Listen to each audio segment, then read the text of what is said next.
Guys, and welcome to another tutorial on the channel. This is Style with Chika, and in this video you'll be learning how to cut this beautiful camp collar shirt as you can see on your screen. I'll also be giving you steps to go about sewing. So if this is something you're interested in, keep on watching to the end of this video.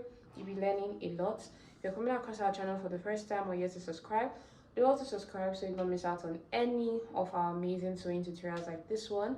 Like this video if you find it very helpful, and let's get started with this one. So first I'm going to draw a straight line, which is going to be our shoulder line and our starting line. So I'm going to be cutting the back first before cutting the front. So first thing I'm going to do is to mark out my neckline. For my neckline, I'm making use of a basic neckline of 3 inches. After marking out my neckline, I'm marking out my shoulder measurement divided by 2. So from that point, I'm going to come down by 1 inch, and I'll go ahead and connect to form a shoulder slope just like this.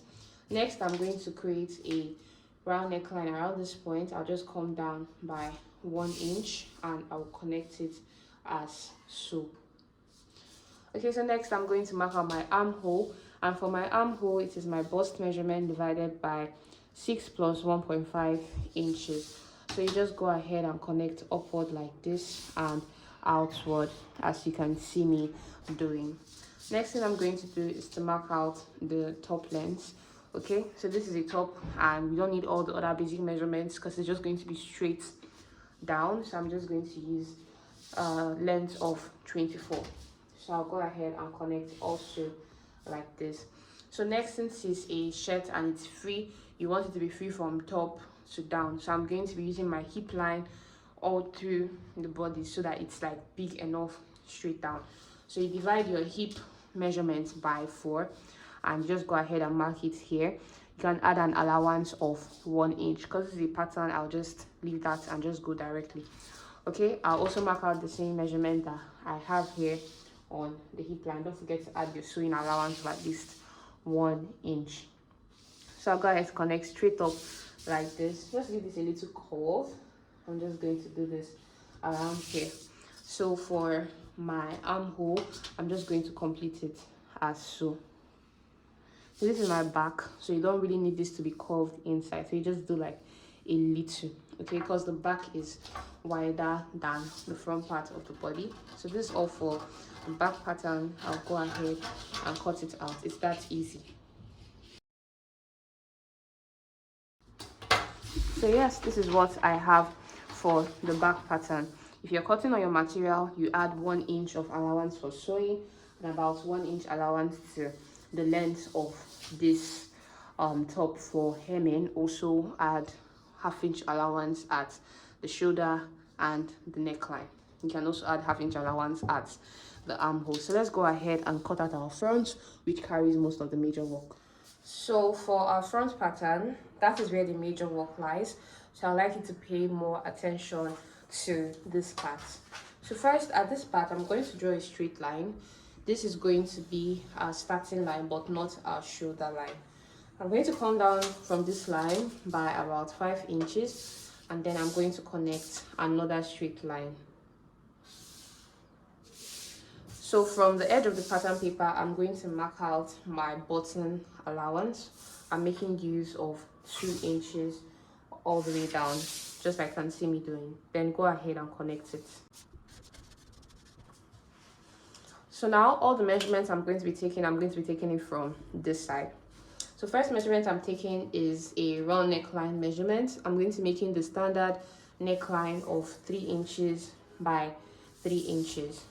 I'll go ahead and connect this point like this. So next, mark out your shoulder measurement divided by 2, and from that point come down by 1 inch for your shoulder slope and connect into your neckline. Then mark out your armhole measurement from this point. Use your round armhole divided by 2, or a simple formula, bust measurement divided by 6 plus 1.5 inches. Go ahead and connect like this. So next I'm going to mark out my chest line, which is my bust line, at 11 inches, and I'll just mark out the full length of this shirt like I did for the back, and I'll go ahead and connect this point like this. All right, so like I stated earlier, it's a shirt, so you want to use your hip measurement so that it is free from up to down on your body. So you take your hip measurement divided by 4 and you mark that out on your armhole line. I'm not adding any allowance to this because it's a pattern like I stated for the back. Okay, but when you're cutting on your main material, you add 1 inch of allowance to the side for stitching. So I'm going to also take my round hip measurement divided by 4 and I'll mark it out on this top length line and I'll connect the points together like this. So I'm simply going to use my curve at the side like this just to give it a little style. You can easily come up by 2 inches at this point to get this curve if you're using like freehand or even your pattern. But then when you're cutting out on your material, add another 1 inch of allowance to this side, which you're going to be using to hem it in. So for your armhole, you simply complete it by using your curve like this. Notice that for the front armhole, it comes all the way inside. As I stated, the back is wider than the front, so that's why we cut the back a bit differently around the arm area. So now we're going to complete the Camp Collar neckline. So the Camp Collar neckline is in 2 parts. Okay, we're going to start with the lower part. So the lower part is the one that looks like a V. All right, so for that, at this point here, at this part of the pattern paper, I'm going to come down by 5 inches. So after coming down by 5 inches at this point, I'm just going to connect a straight line inside here so you can see it, and this other line around my round neckline here, I'm going to connect another line. But then let's focus on this line first. I'm going to connect from this point now into my neckline that I already have here, just as you can see me placing my ruler. I'm not saying you should connect to this top part, I'm just saying blend it in, just like you can see me trying to do here. So just like this. Do you see what I did from here to here? So now you've already cut out your back pattern. I'm going to take your back pattern, I'm going to place your tape this way, and you're going to measure around the neckline. So what I had was about 3.8 inches. Okay, so I'm going to come to this part here and I will place that 3.8 inches. So basically you just want to follow how this neckline is following. Like, I see the way it's going back like this. That's how you want to follow it. You can actually place your ruler for guidance and then you mark out your back neckline that you have just measured out. So I'm going to leave a dot at that and I will connect it as so, just as you can see. So typically I'm going to use 3.5 inches. So 3.5 is usually fine. You can make use of 4 inches. That's for the one that goes around the back. That's what I'm trying to create here.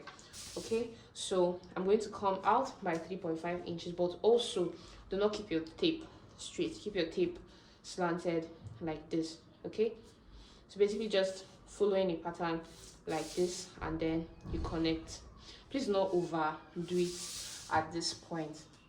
So next, this other neckline that I just extended here, I'm going to come up by half of an inch, just like this, and then I'll connect it like this. So this is where we get the notch collar effect, but I will show you more on this and how this part looks like. Next, I'm just going to connect into my neck points like this. So this is what I have. I'll go ahead and cut this out so you can see how these pieces make sense all together. So you can see now that this part is the one that goes inside like this. Let me cut out this one. So this part like this now is the one that bends inside like this, while this other one now will go around the back and it will just come here, giving this notch collar effect. So this other part will go around the back. Is very, very easy. Okay, so I'm just going to cut out the rest.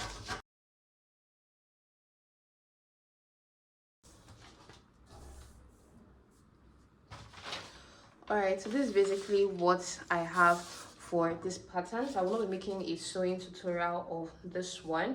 Okay, because the materials lately have been so expensive and it is reducing my output on the videos I make.